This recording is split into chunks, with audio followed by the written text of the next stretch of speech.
Maybe shame was protecting us. We just didn't know. And that's why we killed it and are being haunted.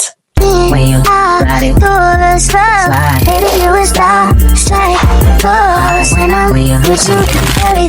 Let me ask you something. When last did you hear that somebody was ashamed to have a child outside of marriage? Exactly. We remove shame and now children are paying the price. We are all paying the price. Those of us born in those circumstances. Hi guys, my name is Charlotte and this is After the Lesson. I know this one already sucks somehow. Some of you are like, what is she saying again? So relax and just stay with me. I'm not here to talk about shaming people.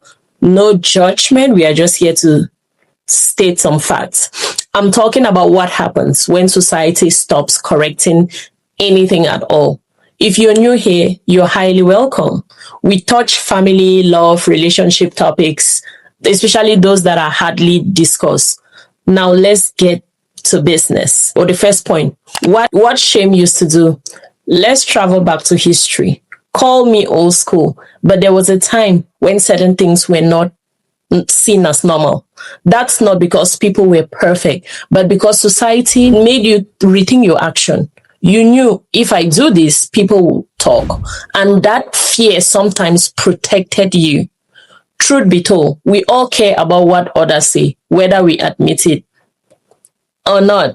Not everything that made us uncomfortable was bad though. But now, Gen Zs announce pregnancy like, hey guys, soft launch, baby loading, and everybody will be in the comments like, congratulations, mama, clock it. Nobody's asking, are you okay?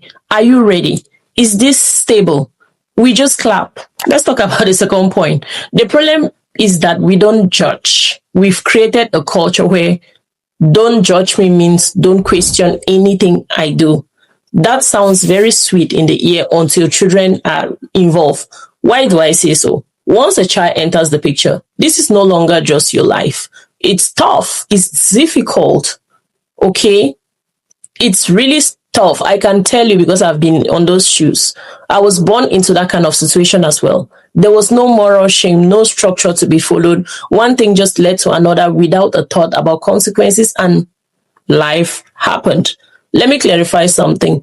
I'm not saying we should disgrace people. Nope, no pointing of fingers. But removing all forms of social accountability, that's dangerous. That's where the problem lies. Because now people make life-changing decisions with zero pressure to think deeply. Everything is just my body, my choice. Yes, it's your body. But when you use your body and get infected or get pregnant, the entire society suffers the consequences with you, believe it or not. It's no longer your cross alone to carry. At some point, some other person is going to suffer it. Point 3, effects of shamelessness on the society. You see, when you are pressed in a public transportation, and the easiest way out of easing yourself is to drop it in your pants. It is quite refreshing. But what happens after that is not funny anymore. Look at the result of do what makes you happy on the society. Chiwa Achebe would have written, Jesus wept in place of things fell apart. If he was talking about this generation. More unstable homes, absent fathers, overwhelmed mothers, confused children. As a minor woman looking to marry, you have to accept to start a family with another family that wasn't created by natural circumstances and choices. And society is still clapping, still saying, as long as you're happy. Happiness is not enough to raise a child. Moreover, that a harmful substance makes someone think they are happy doesn't mean that substance is good. Sometimes what we call freedom is actually lack of guidance. What about what we sometimes call confidence? Just people moving without thinking of consequences. I'm not calling for shame to destroy people. No.